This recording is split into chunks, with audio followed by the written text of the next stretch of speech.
The fire crackled, devouring the edges of the letters, each word curling into ash like a secret too heavy to keep. Eleanor, barely 18, stood trembling in her grandmother's backyard, watching her love for Clara burn away under the stars. By morning, she'd convinced herself it was the right thing. Her heart had no place in a world that wouldn't understand. But now, 52 years later, Eleanor sat in her quiet Vermont home, the weight of those ashes heavier than ever. At 70, her hands shook as she dialed a number she hadn't called since they were girls. Clara's voice, still soft but threaded with age, answered, and Eleanor's heart stuttered. "Clara," she whispered, "I need you to write my will." The request was a lie, or maybe a half-truth. Eleanor didn't care about the will.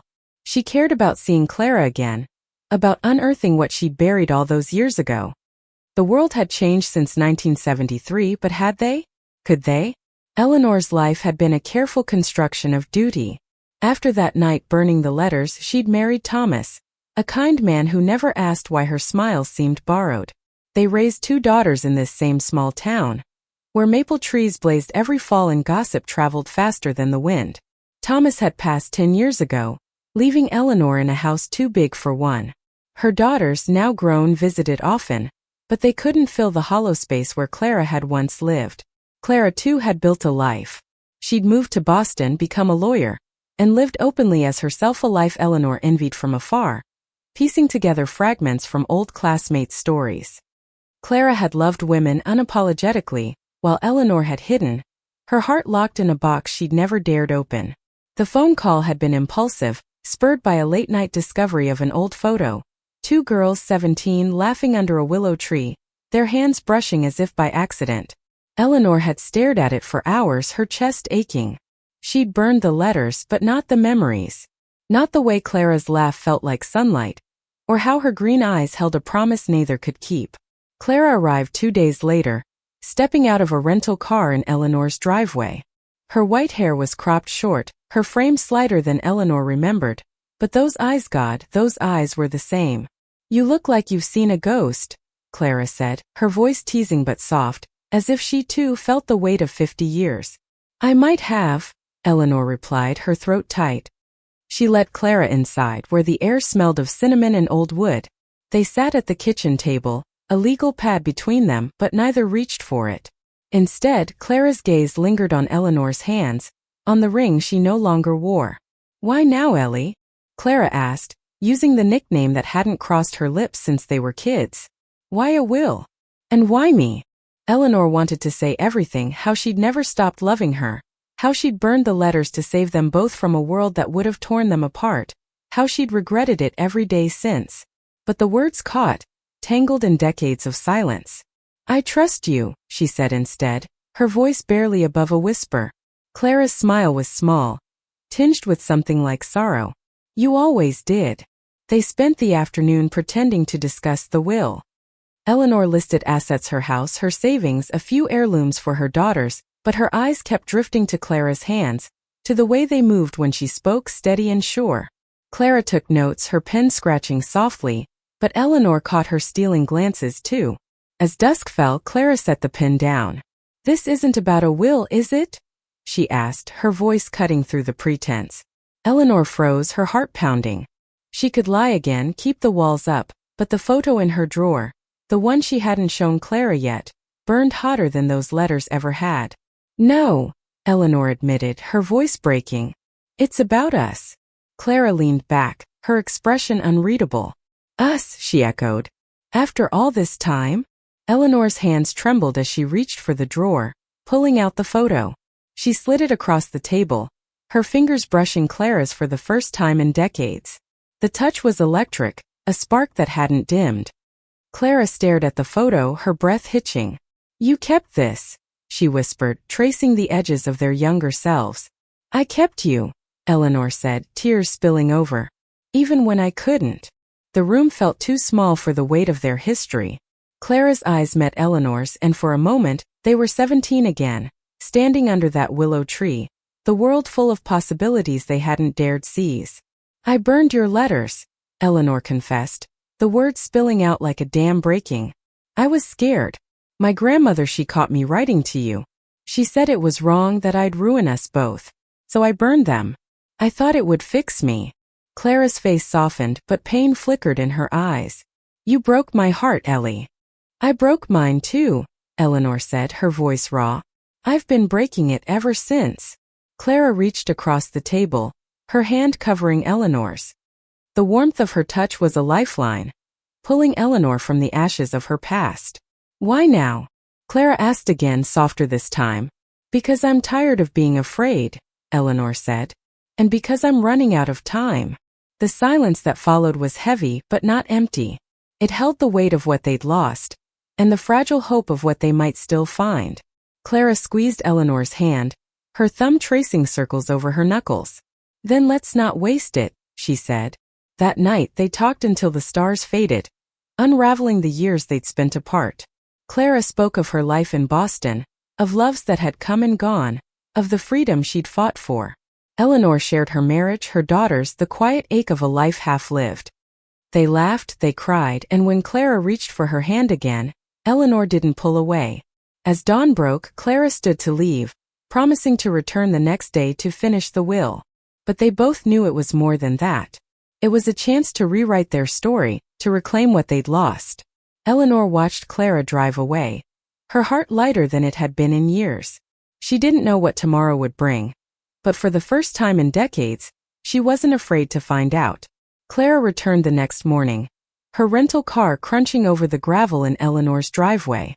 The air was crisp, carrying the scent of fallen leaves and the promise of winter. Eleanor stood at the door, her heart racing as if she were 16 again, waiting for Clara to sneak through her window after dark. They settled in the living room this time, a fire crackling in the hearth. The legal pad sat untouched, an afterthought. Clara had brought a bottle of wine, a small gesture that felt like a bridge between their past and this fragile present. To new beginnings, Clara said, raising her glass. Her smile was tentative, but her eyes held a spark Eleanor hadn't seen in years. To new beginnings, Eleanor echoed, though the words felt like a prayer. They sipped in silence, the wine warming their throats but not the space between them. There was too much to say, too much to unravel. Clara broke the quiet first. Tell me about your daughters, she said, her voice gentle but curious. Eleanor's face lit up, a mother's pride softening her edges. Sarah's a teacher like I was. She's got 2 kids, bright, wild things. Emily's a doctor in Chicago, always too busy to call. She paused, her smile fading. They don't know about you. I never told them. Clara's expression flickered, but she nodded.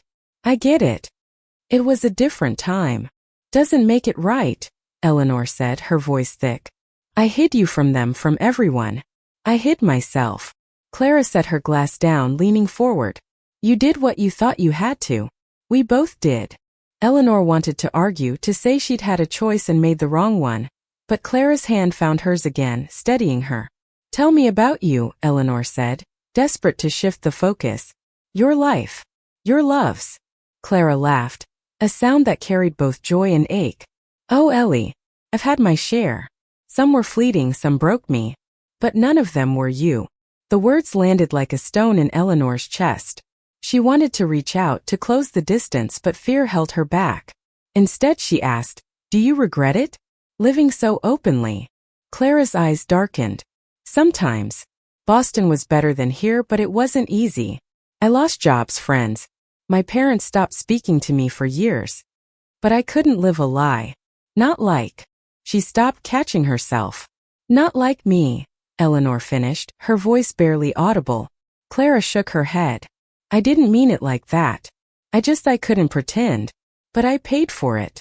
Eleanor's mind flashed to the letters, to the night she'd stood by the fire, her grandmother's voice echoing in her head. This isn't who you are, Eleanor. You'll thank me one day. She hadn't thanked her. She'd only learned to live with the shame. I'm sorry, Eleanor said, the words spilling out. For leaving you. For not fighting.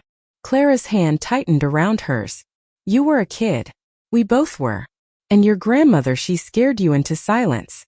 I don't blame you. But Eleanor blamed herself. She always had.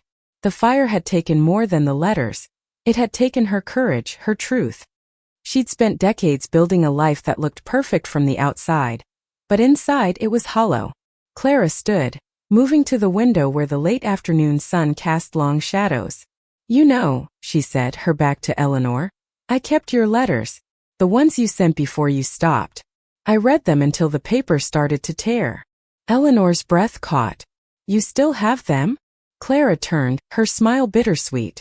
"In a box in my attic. I couldn't let you go, even when you did." The confession broke something in Eleanor.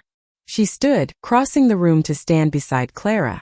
Their shoulders brushed, and for a moment, they were just two women, standing in the light, carrying the weight of their shared past. "Let's go for a walk," Clara suggested, her voice soft. "Like we used to." They wandered down the street, past houses where Eleanor had lived her entire life. The town had changed, new shops, new faces, but the maple trees still blazed red and gold, just as they had when they were girls. They walked to the park, to the willow tree where they'd spent countless afternoons, dreaming of a future they couldn't name. "Do you remember this place?" Eleanor asked, her voice trembling. Clara nodded, her eyes on the tree. "I remember everything." They sat on a bench, the same one from the photo, though it had been replaced years ago. Clara pulled her scarf tighter, her breath visible in the cool air. "What do you want, Ellie?" she asked. "Really? Not the will. Not the past. What do you want now?" Eleanor's heart pounded. She wanted to say she wanted Clara, wanted the life they might have had, wanted to erase the years of silence. But the words felt too big, too late. "I want to be honest," she said finally. "With you. With myself." Clara's smile was small but warm. "That's a start." They sat in silence, watching the leaves fall. Eleanor's hand found Clara's, and this time she didn't let go. The world felt different now, not kinder, but braver. She didn't know if she could rebuild what they'd lost, but she wanted to try. As they walked back to the house, Clara's arm brushed against hers, and Eleanor felt a spark of hope. It wasn't much, but it was enough for now. The days blurred into a rhythm of rediscovery. Clara stayed in town, renting a small cottage a few streets away.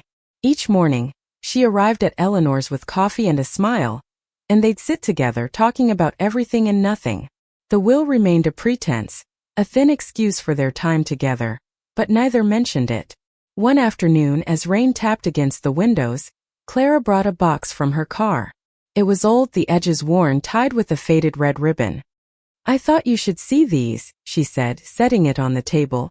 Eleanor's hand shook as she untied the ribbon. Inside were her letters, the ones she'd sent to Clara before that terrible night. The paper was brittle, the ink faded, but her words were there, bold and unguarded, written by a girl who hadn't yet learned to be afraid. "Clara, you're the only thing that feels real in this town.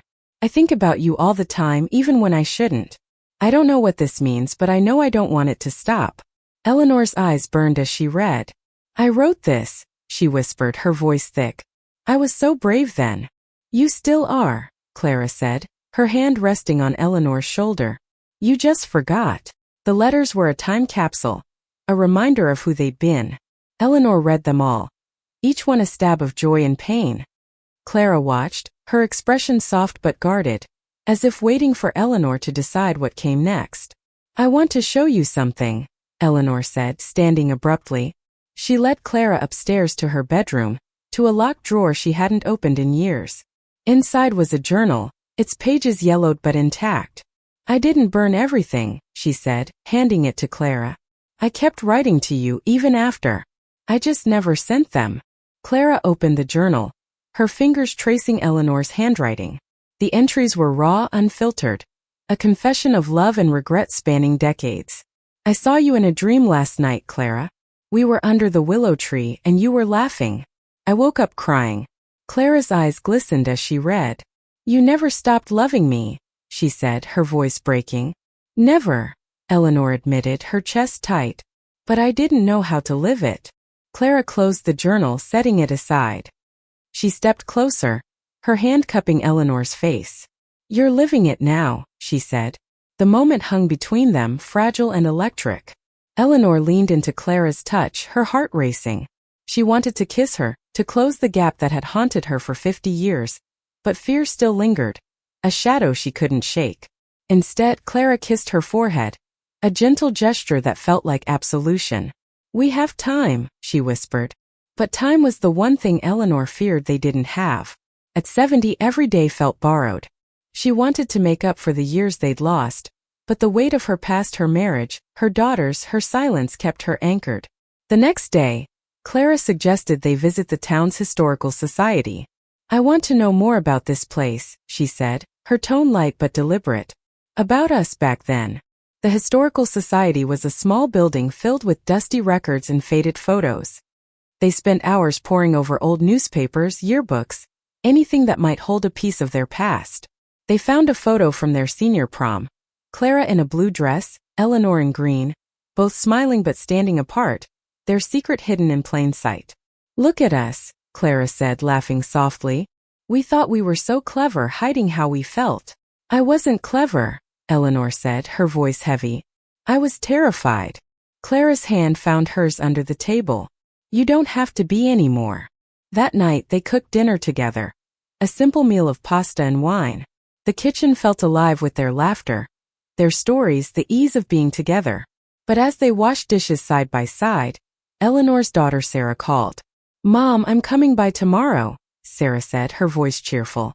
"I want to meet this lawyer friend of yours." Eleanor's heart sank. She hadn't told Sarah about Clara, about what they'd been, what they might be again. "Of course," she said, forcing a smile into her voice. "We'll be here." Clara noticed the change in her expression. "What's wrong?" she asked after Eleanor hung up. "My daughter," Eleanor said, her hands twisting together. "She doesn't know. About us. About me." Clara's face softened. "You don't have to tell her. Not yet. Or ever if you're not ready."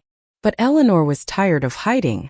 She'd spent her life in the shadows, and the thought of keeping Clara a secret again was unbearable. "I want her to know," she said, her voice firm. "I want her to know who I am." Clara smiled, her eyes shining. "Then we'll tell her together." The words felt like a promise, one Eleanor wasn't sure she could keep. But as Clara's hand found hers, she felt a flicker of courage, the same courage she'd had at 17, before the fire, before the silence. Sarah arrived the next morning, her 2 children in tow. The house filled with the chaos of young voices, a welcome distraction from the knot in Eleanor's stomach. Clara was already there, sitting at the kitchen table with a mug of coffee, her presence both comforting and terrifying. "Mom, this must be Clara," Sarah said, her smile warm but curious. She was 40, with Eleanor's hazel eyes and a teacher's knack for reading people. "It's great to meet you. Mom's been vague about this will business." Clara laughed, her ease putting Eleanor at ease. "I'm just here to help," she said, but her eyes flicked to Eleanor, a silent question. The kids ran off to play in the backyard, leaving the 3 women alone. Eleanor's hand shook as she poured tea, the words she needed to say lodged in her throat. Sarah chatted about her students, her husband, the usual rhythm of their visits, but Eleanor could barely focus. Finally, she set the teapot down, her voice trembling. "Sarah, there's something I need to tell you." Sarah's brow furrowed, sensing the shift. "What's wrong, Mom?" Eleanor glanced at Clara, who nodded, her expression steady. "Clara isn't just my lawyer," Eleanor began. She was my first love. When we were young. Before I met your father." The words hung in the air, heavy and raw. Sarah's eyes widened, but she didn't speak. Eleanor pressed on, her voice gaining strength. "I loved her, but I was afraid. My grandmother, your great-grandmother, made me think it was wrong. So I hid it. I burned the letters I wrote to Clara. I married your father, and I built a life, but I never stopped loving her." Sarah's face was unreadable, a mix of shock and something softer. "Mom," she said finally, "why didn't you tell me?" "I was ashamed," Eleanor admitted, tears spilling over.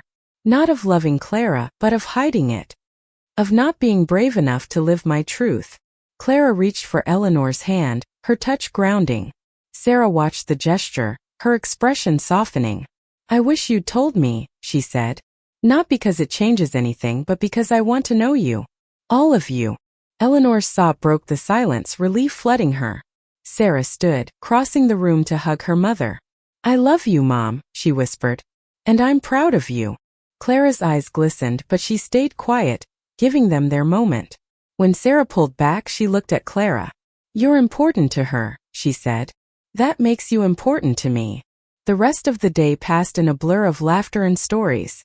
Sarah asked questions, gentle but curious, and Clara shared pieces of their past: the willow tree, the stolen glances, the letters that had survived.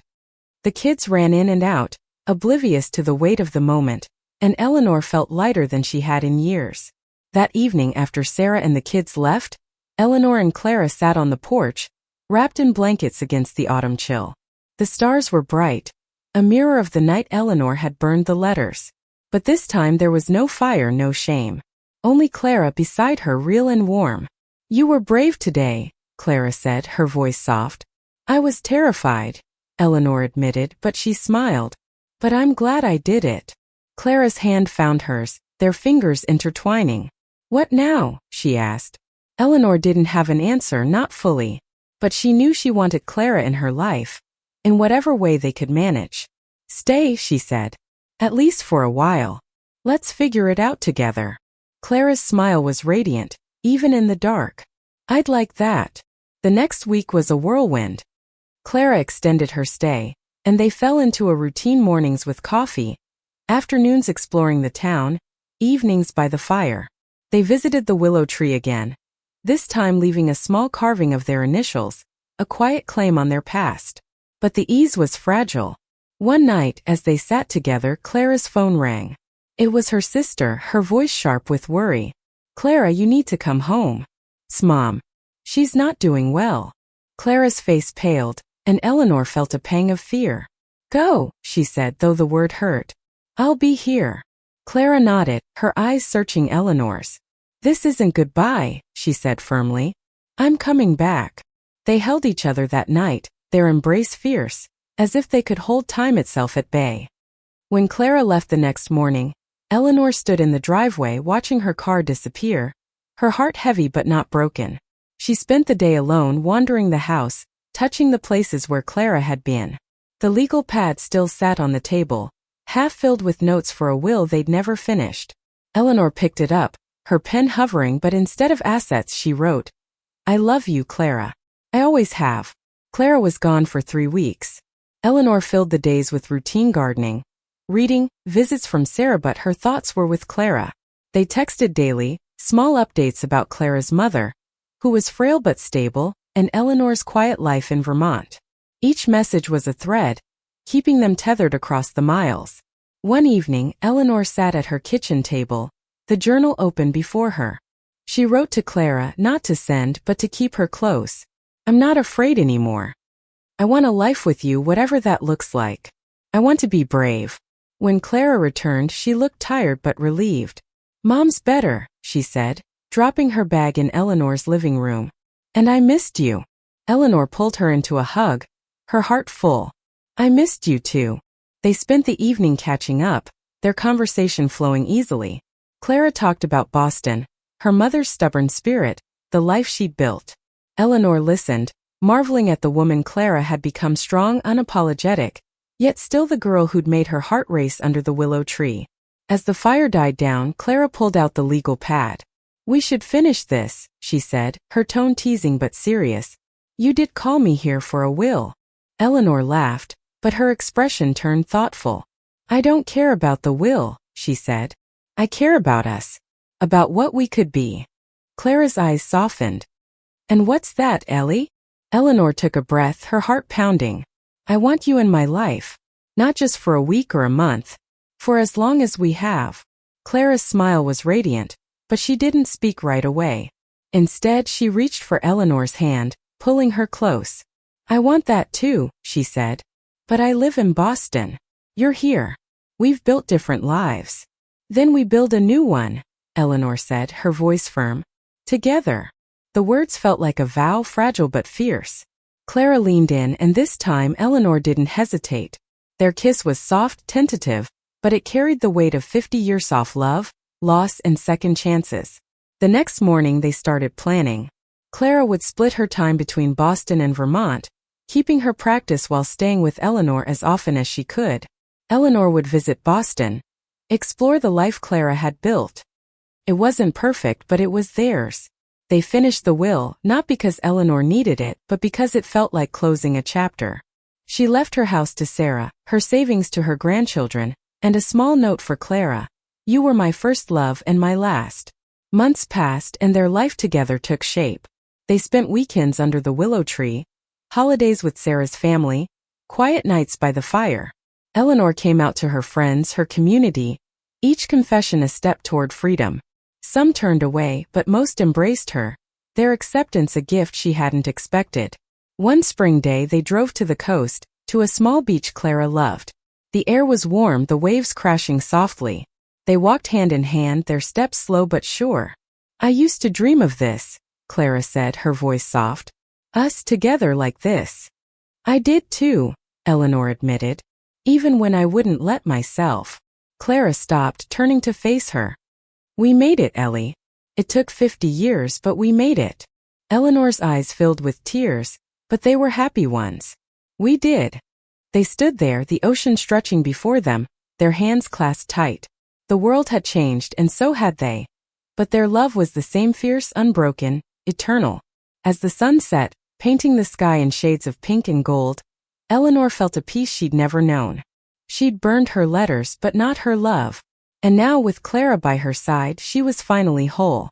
Thank you for listening. Like and subscribe to get notifications about next videos.